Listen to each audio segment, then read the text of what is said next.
আরও জানিয়ে দেব, এক ব্যক্তি প্রধানমন্ত্রী ও দলীয় প্রধান থাকার বিষয়ে যা বললেন সালাউদ্দিন। আরও জানিয়ে দেব, বিএনপিকে বেঁধে ফেলতে নতুন সংস্কার প্রস্তাব। সর্বশেষে জানিয়ে দেব, যে কোনো সংকট ঐক্যবদ্ধভাবে মোকাবেলা করতে হবে বলছে টুটু। এক ব্যক্তি প্রধানমন্ত্রী ও দলীয় প্রধান থাকার বিষয়ে যা বলল সালাউদ্দিন। বিএনপির স্থায়ী কমিটির সদস্য সালাউদ্দিন আহমেদ বলেন, এক ব্যক্তি প্রধানমন্ত্রী ও দলীয় প্রধান হওয়া নিয়ে কারো কারো দ্বিমত আছে, তবে বিএনপির মতামত হচ্ছে ৭০ অনুচ্ছেদের ভিন্ন মত রাখার সংসদে যে দল আনুষ্ঠানিকতা পাবে সেই দলই একটি ঠিক করবে। মঙ্গলবার রাজধানীর ফরেন সার্ভিস একাডেমিতে জাতীয় ঐক্য কমিশনের সঙ্গে রাজনৈতিক দলগুলোর ১৭তম দিনের আলোচনা শেষে তিনি এসব কথা বলেন। আলাউদ্দিন আহমেদ বলেছেন, যুক্তরাষ্ট্রসহ পশ্চিমা বিভিন্ন দেশে যেখানে গণতন্ত্র আছে সেখানে দলীয় প্রধানমন্ত্রী হতে কোনো বাধা নেই। এটা ঠিক করে যারা সংসদীয় পার্টি বা জোট সংখ্যাগরিষ্ঠতা পায় তারা, আর এটা পার্টির সংসদ সদস্যদের মতে ৭.৮ জন বা আরও বেশি প্রধানমন্ত্রী হওয়ার যোগ্য থাকে। এমন কেউ প্রধানমন্ত্রী হওয়ার কয়েকদিন বা কয়েক মাস পর না থাকতে পারেন, সেক্ষেত্রে তিনি দলীয় প্রধান থেকে গেলেন আরেকজন প্রধানমন্ত্রী হতে পারেন। সুতরাং সেখানে বাধ্যবাধকতা না থাকাই ভালো। তিনি বলেছেন, তত্ত্বাবধায়ক সরকারের প্রধান উপদেষ্টা বাছাই ৫ সদস্যদের সার্চ কমিটির প্রস্তাবে এসেছে। সেখানে সরকারি দলের প্রধানমন্ত্রী ও স্পিকার, আর বিরোধী দল থেকে বিরোধী দলীয় নেতা, ডেপুটি স্পিকার আর সংসদের তৃতীয় বৃহত্তম দলের একজন থাকবে। তারা বাছাই করবে।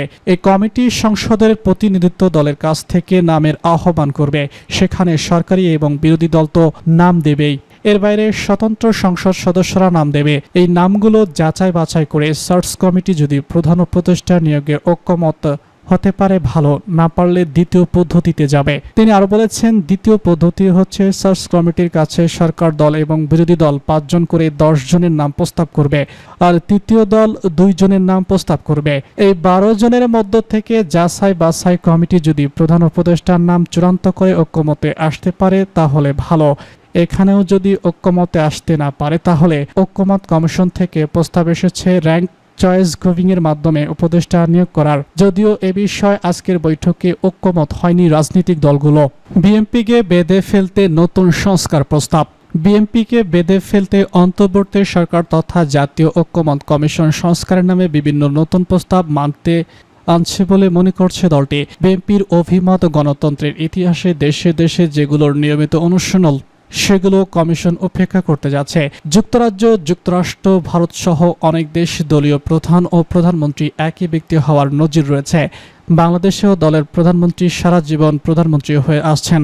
সুতরাং দলের প্রধানের প্রধানমন্ত্রী না হতে পারার প্রস্তাব বিএনপি মানবে না। কমিশন এমন সংস্কার প্রস্তাব করলে তারা জাতীয় সনদে নোট অব ডিসেন্ট দেবে। সোমবার রাতে গুলশানে চেয়ারপারসনের রাজনৈতিক কার্যালয়ে অনুষ্ঠিত জাতীয় কমিটির বৈঠকে এমন আলোচনা ও সিদ্ধান্ত হয় বলে বৈঠক সূত্রে জানা গেছে। অবশ্য গতকাল মঙ্গলবার রাজনৈতিক দলগুলোর সঙ্গে সংলাপে ঐক্যমত কমিশন সিদ্ধান্ত নিয়েছে, রাজনৈতিক দলের প্রধান ব্যক্তি প্রধানমন্ত্রী হতে পারবে না। তবে এই সিদ্ধান্তের সঙ্গে যারা একমত নন তারা জাতীয় সনদে নোট অব ডিসেন্ট দিতে পারবেন। বিএনপির ভারপ্রাপ্ত চেয়ারম্যান তারেক রহমান লন্ডন থেকে ভার্চুয়ালি সংযুক্ত হয়ে স্থায়ী কমিটির বৈঠকে সভাপতিত্ব করেন। বৈঠকে দলীয় প্রধানমন্ত্রী হতে না পারা, রাষ্ট্রপতি এবং প্রধানমন্ত্রীর মধ্যে ক্ষমতার ভারসাম্য এবং দলীয় তত্ত্বাবধায়ক সরকার ব্যবস্থা নিয়ে আলোচনা হয়েছে। বিএনপি নেতা মনে করেন, রাজনীতিতে ক্রিয়াশীল অন্য দলগুলো অনেক বড় দল নয়। নির্বাচন হলে তাদের ক্ষমতায় যাওয়ার সম্ভাবনা ক্ষীণ।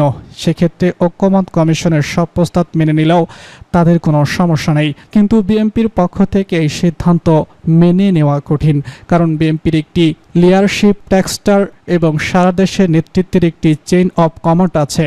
যাছাড়া নির্বাচনে সংখ্যাগরিষ্ঠতা পাওয়া দলের সংসদীয় কমিটি ঠিক করে থাকে কে প্রধানমন্ত্রী হবেন।